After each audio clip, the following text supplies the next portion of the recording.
Antarktida je spící kontinent, který pod 3kilometrovou vrstvou ledu skrývá tajemství, o nichž je pro lidstvo lepší nevědět. Láká novými objevy ty, kteří se odváží nahlédnout hlouběji, ale málo kdo se zamýšlí nad tím, co Antarktida ve skutečnosti skrývá. Většina expedic zde hledá stopy dávné minulosti. Někteří však ke svému zděšení nacházejí stopy něčeho mnohem reálnějšího. Expedice Tartar není oficiálně uznána. Nefiguruje v veřejných zprávách, ale v utajených archivech. Z expedice Tartar se zachovalo pouze 34 sekund zvukového záznamu.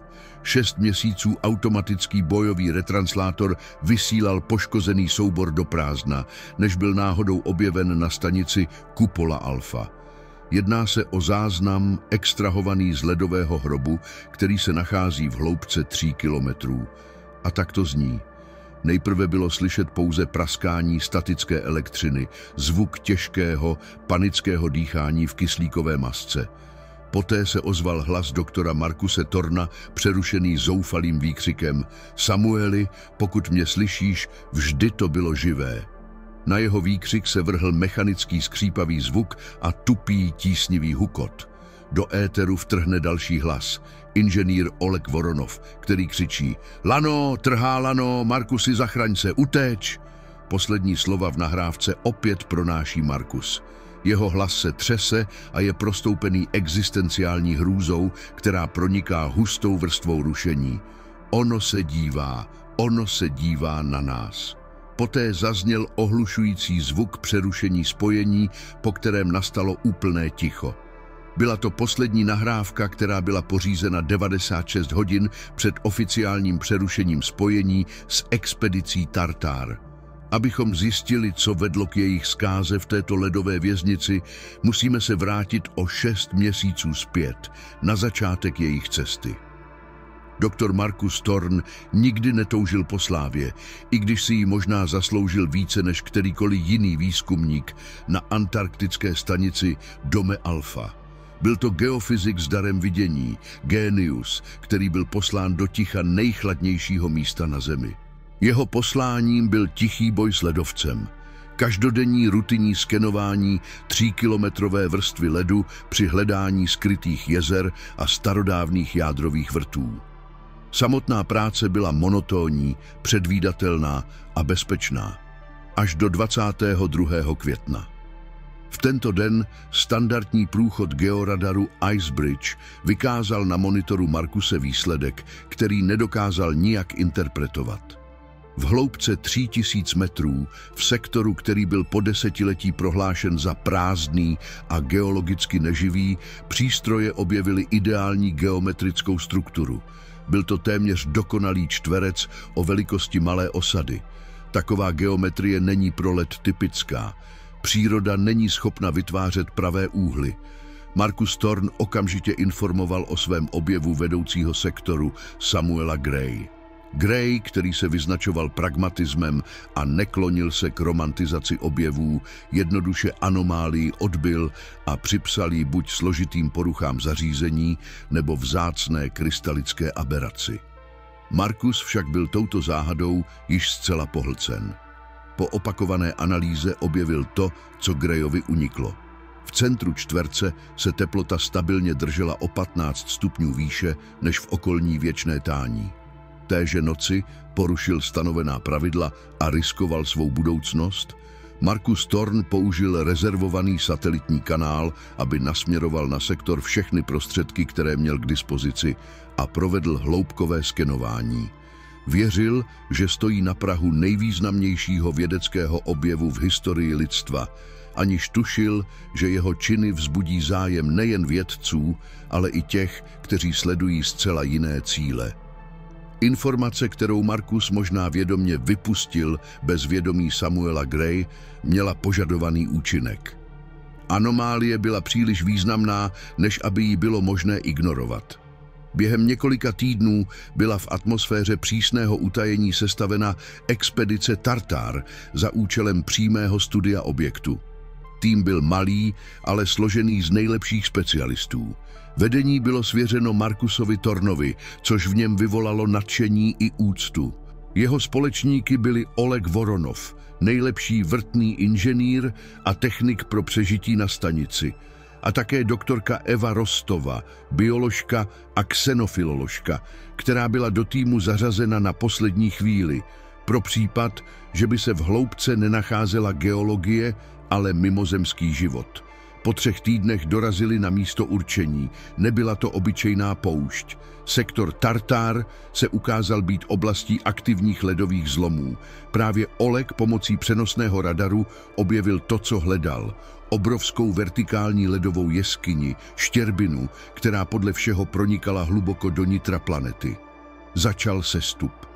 V hloubce 200 metrů, kde již nepronikalo sluneční světlo a vládla tísnivá modř prastarého ledu, osvětlili lucerny expedice něco v temnotě. Byl to snímek 47, záběr, který se později stal tajným majetkem speciálních zpráv. V tloušťce ledu, hluboko v jeskyni, byl v ledové věznici zamrzlý obrovský tmavý silueta, která vzdáleně připomínala lidskou postavu nebo obrovskou tvář, upřenou na ně z hlubin ledu. Eva Rostovová, jakožto vědkyně, okamžitě předpokládala, že se jedná pouze o pareidolii, optický klam způsobený hrou světla, stínů a prasklin v ledu. Markus však, zaujatý svým hlavním cílem, teplotní anomálií, která se podle jeho názoru nacházela 3 kilometry níže, nařídil, aby se nestrácel čas přemýšlením. 12 hodin pokračovali v ponoru, až se led kolem nich proměnil v naprosto černý prostor pohlcující světlo. A pak Olegovy senzory ukázaly něco neuvěřitelného. Trhlina končila a vynášela jejich batiskav do nekonečného prázdného prostoru. Dole, pod ledem Antarktidy, v hloubce 3 kilometrů, na ně čekala obrovská, zcela temná jeskyně. Vstoupili na pevnou skalnatou půdu, kterou dosud žádný člověk neviděl. Jeskyně, do které vstoupili, byla skutečně kolosální. Ani ty nejvýkonnější reflektory nedokázaly proniknout temnotou a topily se v absolutní pravěké tmě. Zvuky jejich hlasů nenašly odezvu, jako by tato prázdnota byla bezmezná. Vzduch byl statický, těžký a neuvěřitelně starodávný, naprosto nehybný. Ale to nejdůležitější je čekalo před nimi. Před nimi, zabírající celý viditelný horizont, se tyčila stavba. Nebyla to běžná budova, jakou zná člověk. Byl to ten samý čtverec ze skenů Markuse, monolitická černá struktura, jejíž stěny mizely v propasti. Materiál, ze kterého byla vyrobena, nepřipomínal nic známého. Hladký jako obsidián, pohlcoval světlo luceren, aniž by odrážel jediný paprsek. Byla to architektura porušující všechny zákony, geometrie noční můry, tyčící se ve věčné noci pod 3 kilometry ledu. Markus Thorn, Oleg Voronov a Eva Rostova Mlčky uvažovali o rozsahu svého objevu. Byly to právě ty nové objevy, o kterých tolik mluvil Markus Thorn, který trávil hodiny u monitorů na kupoli Alfa. Jak však brzy pochopili, cena těchto objevů byla kolosální. Právě v této mrtvé tichosti, daleko od slunce a života, mělo lidstvo dostat odpověď na nejdůležitější otázku, která ho trápila. Jaká tajemství skrývá Antarktida? Praktik Oleksandr Voronov jako první porušil ticho. Aktivoval přenosný skener a pokusil se určit složení materiálu. Přístroj okamžitě vyhodil chybu. Materiál mu nebyl znám, ale vyznačoval se vysokou hustotou a co je pozoruhodné, byl teplý. Oleg se pomalu pohyboval podél dokonale hladké stěny a najednou jeho svítilna osvětlila v temnotě něco, co i jemu, člověku zvyklému na polární bouře, vyrazilo dech. Byl to průchod. Kruhový otvor, jako by nebyl vyřezán do zdi, ale byl vždy její nedílnou součástí. Z této inkoustové prázdnoty na ně působilo sotva znatelné, cizí teplo. Navzdory Markusovým očekáváním Oleg Voronov kategoricky zakázal okamžitě vstoupit dovnitř. Nejsme útočná jednotka, Markusi, jsme vědci, řekl pevným hlasem. Nejprve základna, kompletní diagnostika atmosféry a perimetru. Marcus byl nucen se podřídit. 50 metrů od černé stěny stavby rozložili lehký expediční modul, zapnuli generátory a osvětlovací stožáry. Jasné bílé světlo reflektorů osvětlilo monolitickou stěnu, ale místo, aby rozptýlilo temnotu, zdálo se, že ji jen zesílilo a učinilo ještě hustší a neproniknutelnější. Práce začala a následujících 48 hodin se proměnilo v pomalé, jakoby vědecké ponoření do noční můry. První nesrovnalost si všiml Oleg. Jeho úkolem bylo zajistit bezpečnost a proto odebral vzorky vzduchu přímo u vchodu. Analýza odhalila zvýšený obsah xenonu a argonu, ale jinak byl složení vzduchu vhodný k dýchání, s výjimkou úplné absence bakterií. Vzduch přicházející ze stavby byl zcela sterilní. Oleg se rozhodl otestovat pevnost materiálu a použil standardní vrták s diamantovým hrotem. Jak si uvědomoval, bude to trvat hodně času. V okamžiku, kdy vrták dotkl černého povrchu, zazněl ohlušující skřek a diamantový hrot, který se okamžitě rozžhavil do běla, se roztavil za pouhé 3 sekundy. Na monolitě nezůstala ani jedna škrábance. Laserový dálkoměr namířený na zeď nedokázal zaznamenat odraz a vykazoval chybu v měření vzdálenosti. Alexandr obešel celý viditelný obvod a nenašel žádné spoje, švy ani žádné upevnění. Byl to jeden monolit. Jeho závěrečný test byl nejvíce vzrušující. Po instalaci vysoce citlivého seismografu analyzoval získaná data. Přístroj ukázal, že celá struktura vibruje na velmi nízké, sotva zachytitelné frekvenci, ale s dokonalou, neměnnou rytmicitou.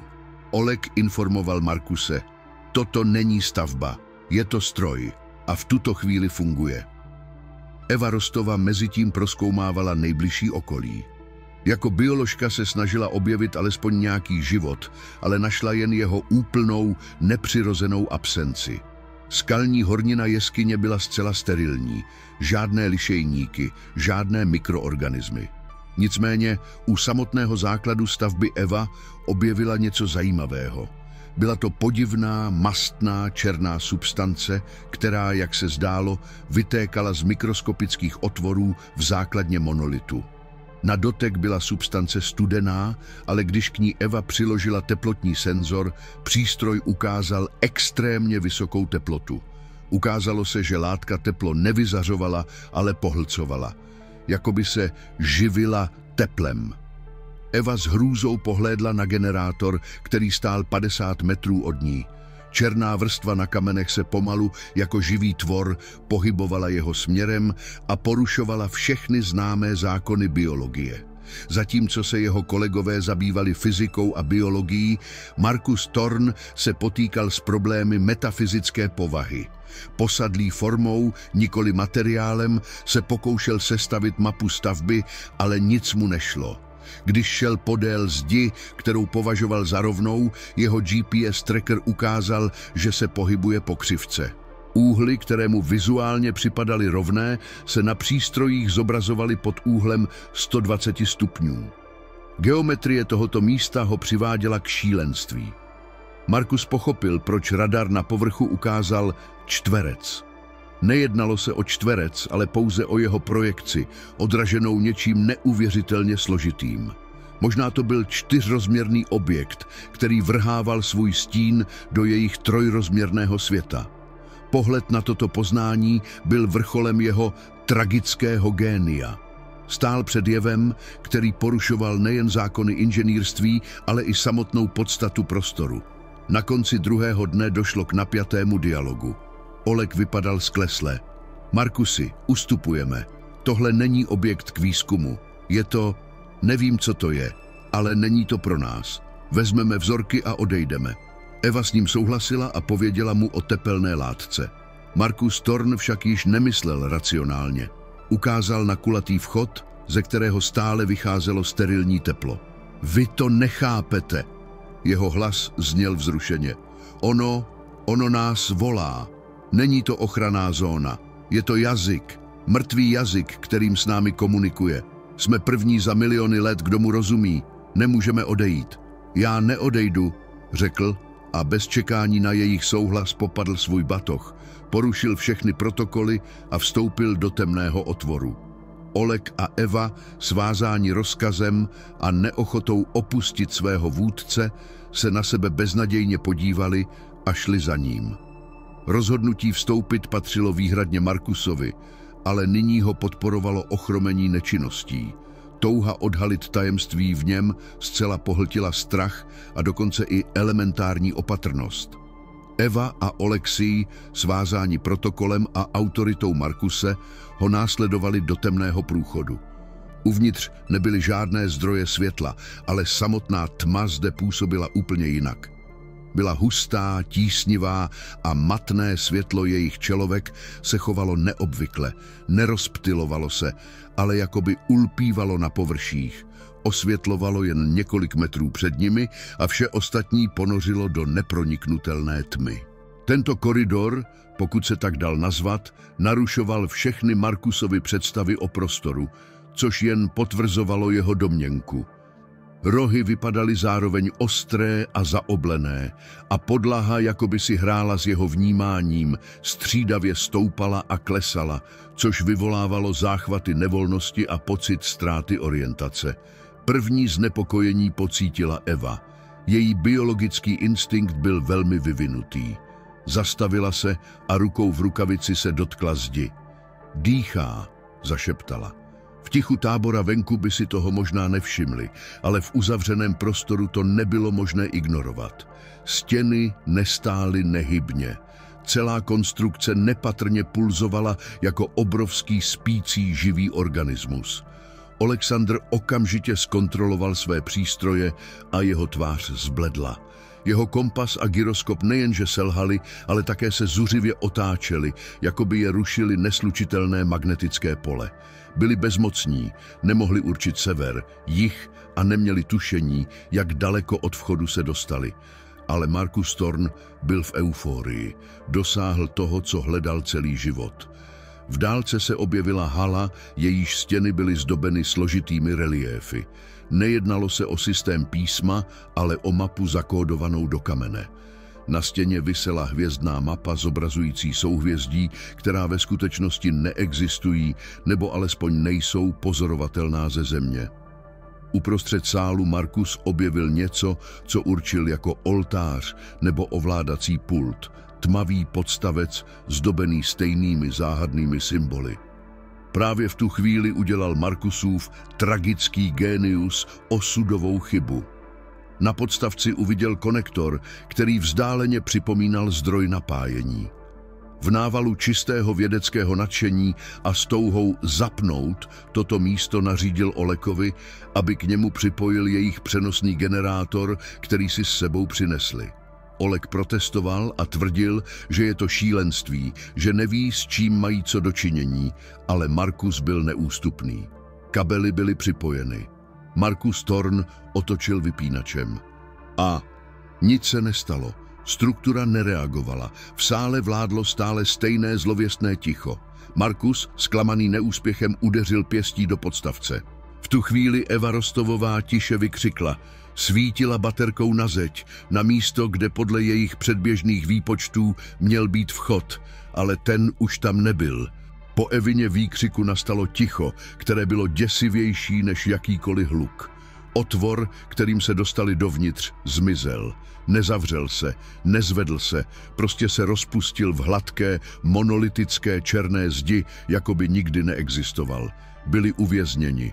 Panika je začala ovládat a proměnila vědeckou expedici ve 3 postavy odsouzených vězňů. Oleg se vrhl ke zdi a snažil se jí prorazit nástroji, ale kov jen tupě zvonil a nezanechával na hladkém povrchu ani stopu.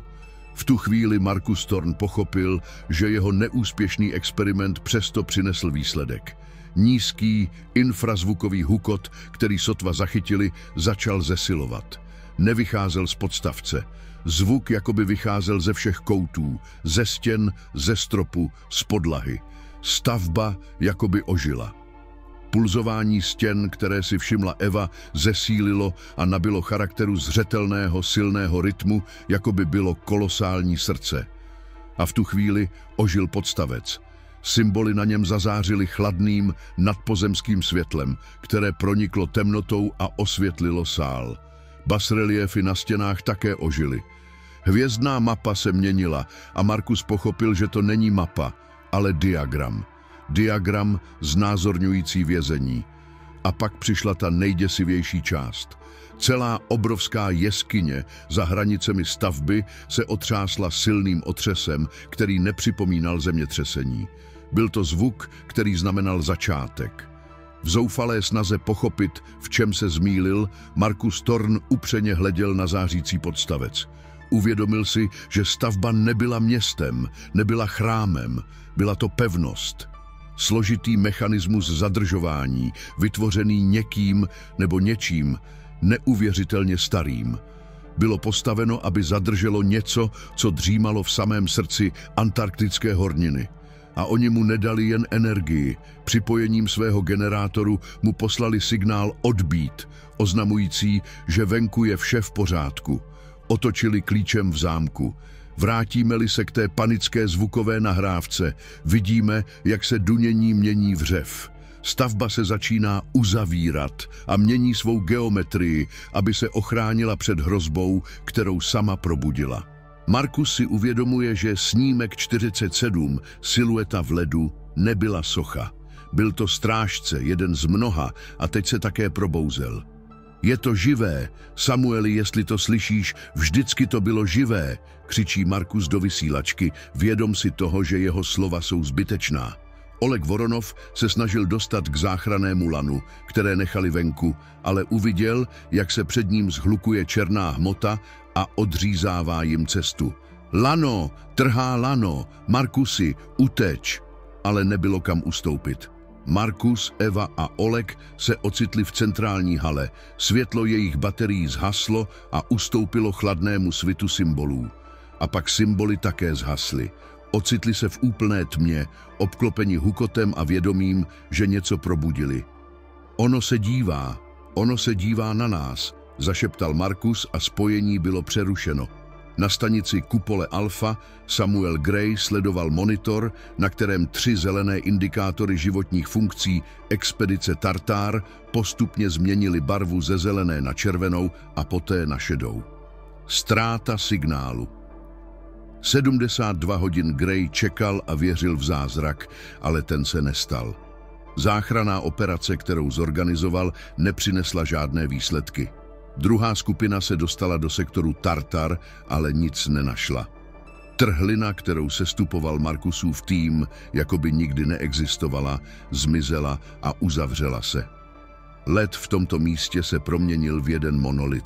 Oficiálně byla expedice Tartar uznána za ztracenou v důsledku náhlého a katastrofického ledového otřesu způsobeného nepředvídatelnou geologickou aktivitou. Veškeré materiály související s Markusem Thornem, údaje o čtverci a snímku 47 byly zabaveny Samuelem Grayem a předány do nejtajnějších archivů s označením přísně tajné. Ve svých osobních důvěrných zprávách, které Gray sestavoval až do svého odchodu z funkce vedoucího stanice, neustále zaznamenával jeden zajímavý detail. Anomálie teplotního režimu v sektoru Tartar nepřestala existovat po smrti posádky. Naopak postupně, ale neúprosně začala narůstat. A každou noc, v nejtemnějších hodinách antarktické zimy, operátoři komunikace na všech polárních stanicích kontinentu občas zachycují podivný, rytmický signál vycházející spod několika kilometrové vrstvy ledu. Signál připomíná tlukot srdce obrovské bytosti, která se právě probudila k životu.